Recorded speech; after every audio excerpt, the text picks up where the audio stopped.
স্মরণ করো যখন আমি তোমাদের ফেরাউনের লোকদের গোলামি থেকে মুক্তি দিয়েছিলাম।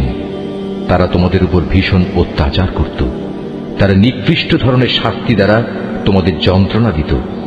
তারা তোমাদের পুত্র সন্তানদের হত্যা করত এবং তোমাদের মেয়েদের তারা জীবিত রেখে দিত। তোমাদের মালিকের পক্ষ থেকে এতে তোমাদের জন্য বড় একটা পরীক্ষা নিহিত ছিল। আরো স্মরণ করো যখন আমি তোমাদের জন্য সমুদ্রকে দ্বিধা বিভক্ত করে দিয়েছিলাম। অতঃপর আমি তোমাদের সমূহ মৃত্যুর হাত থেকে বাঁচিয়ে দিয়েছিলাম এবং আমি ফেরাউন ও তার দলবলকে সমুদ্রে ডুবিয়ে দিয়েছিলাম। আর তোমরা তা তো নিজেরাই প্রত্যক্ষ করেছিলে।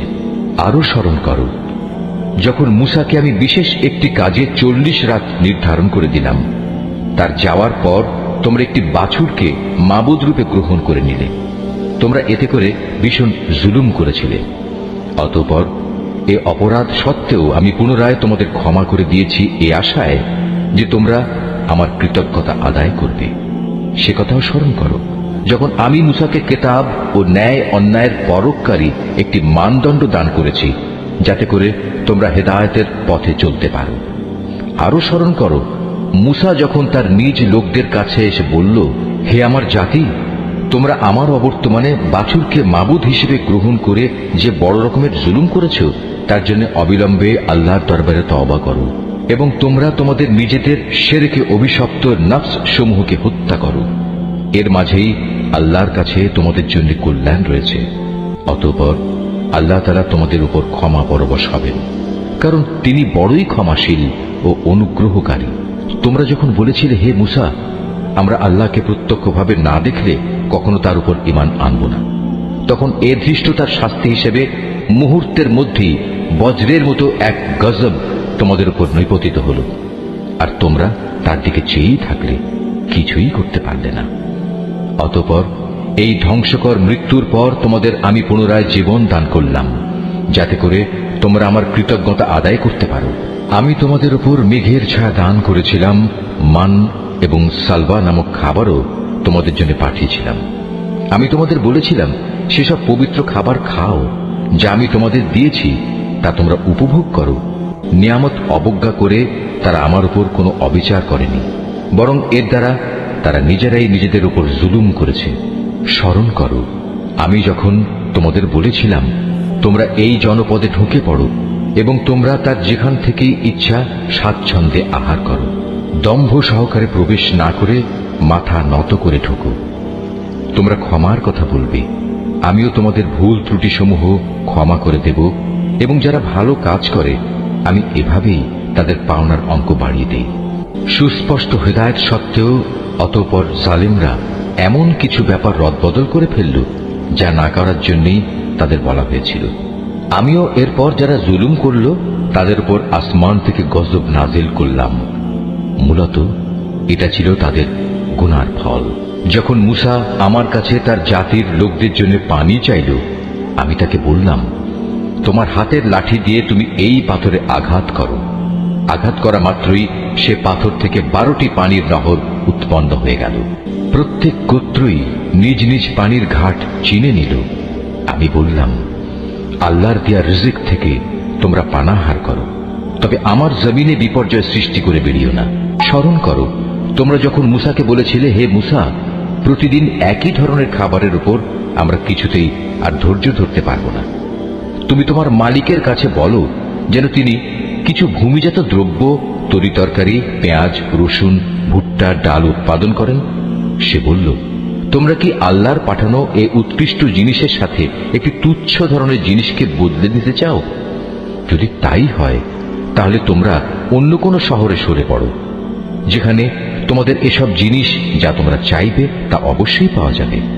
আল্লাহ তাআলার আদেশ অমান্য করার ফলে শেষ পর্যন্ত অপমান ও দারিদ্র তাদের উপর ছেয়ে গেল। আল্লাহর গজব দ্বারা তারা আক্রান্ত হয়ে গেল। এটা এ কারণে যে এরা ক্রমাগত আল্লাহর আয়াতকে অস্বীকার করতে থাকলো এবং আল্লাহর নবীদের অন্যায়ভাবে হত্যা করতে থাকলো। আর এসব কিছু এজন্যই ছিল যে তারা আল্লাহর সাথে নাফরমানি ও সীমা লঙ্ঘন করছিল। যারা ঈমান আনে, তারা খ্রিস্টান হোক, ইহুদি হোক কিংবা সাবি হোক, তারাই হবে মুসলমান। এদের যে কেউ আল্লাহর উপর ঈমান আনবে ঈমান আনবে পরকালের উপর এবং যথার্থ ভালো কাজ করবে, তাদের জন্য তাদের মালিকের কাছে পুরস্কার রয়েছে এবং এসব লোকের যেমন কোনো ভয় নেই তেমনি তারা চিন্তিত হবে না। স্মরণ করো যখন আমি তোমাদের কাছ থেকে প্রতিশ্রুতি নিয়েছিলাম যে তোমরা তাওরাত মেনে চলবে, এবং তুর পাহাড়কে আমি তোমাদের উপর তুলে ধরে বলেছিলাম যে কিতাব তোমাদের আমি দান করেছি তা শক্তভাবে আঁকড়ে ধরো এবং তাতে যা কিছু আছে তা স্মরণ রেখো। এই উপায়ে তোমরা হয়তো শয়তান থেকে নিজেদের বাঁচাতে পারবে। অতঃপর তোমরা এ ওয়াদা থেকে ফিরে গেলে, কিন্তু তা সত্ত্বেও আমার অনুদান ও রহমত যদি তোমাদের উপর না থাকত তাহলে তোমরা অবশ্যই ধ্বংস হয়ে যেতে।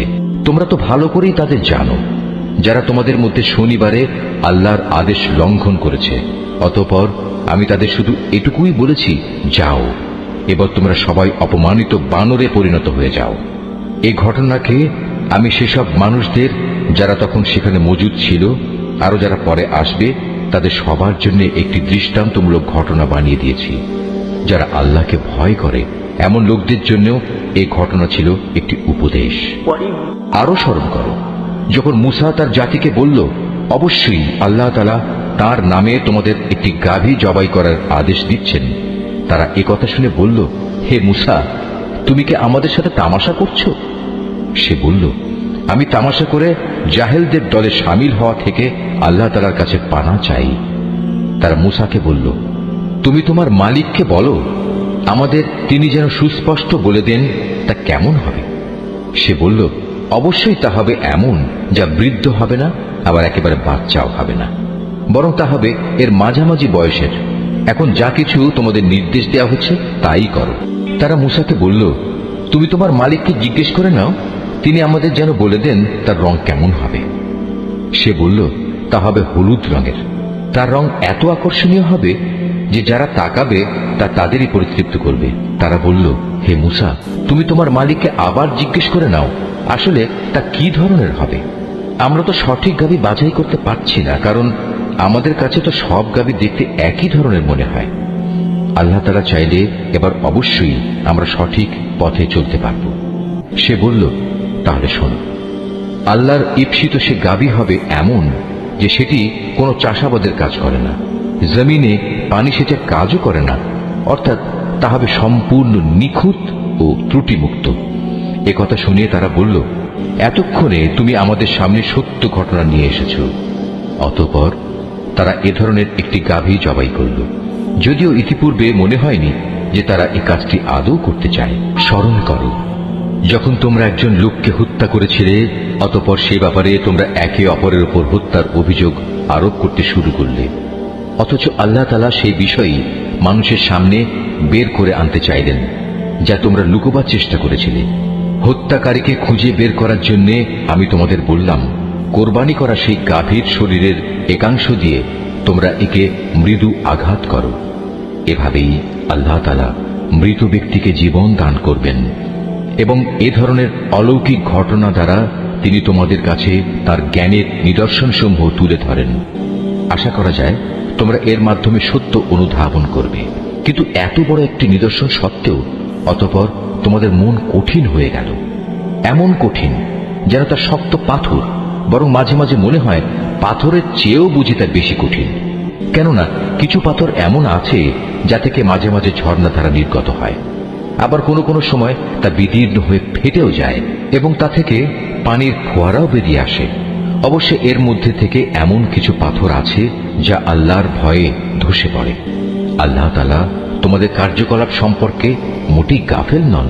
হে ঈমানদার লোকেরা, এরপরেও তোমরা কি এই আশা পোষণ করো যে এরা তোমাদের সাথে তোমাদের দ্বীনের জন্য ঈমান আনবে? অথচ এদের একাংশ যুগ যুগ ধরে আল্লাহর কিতাব শুনে আসছে, অতঃপর তারা তাকে বিকৃত করছে, অথচ এরা ভালো করেই তা জানে।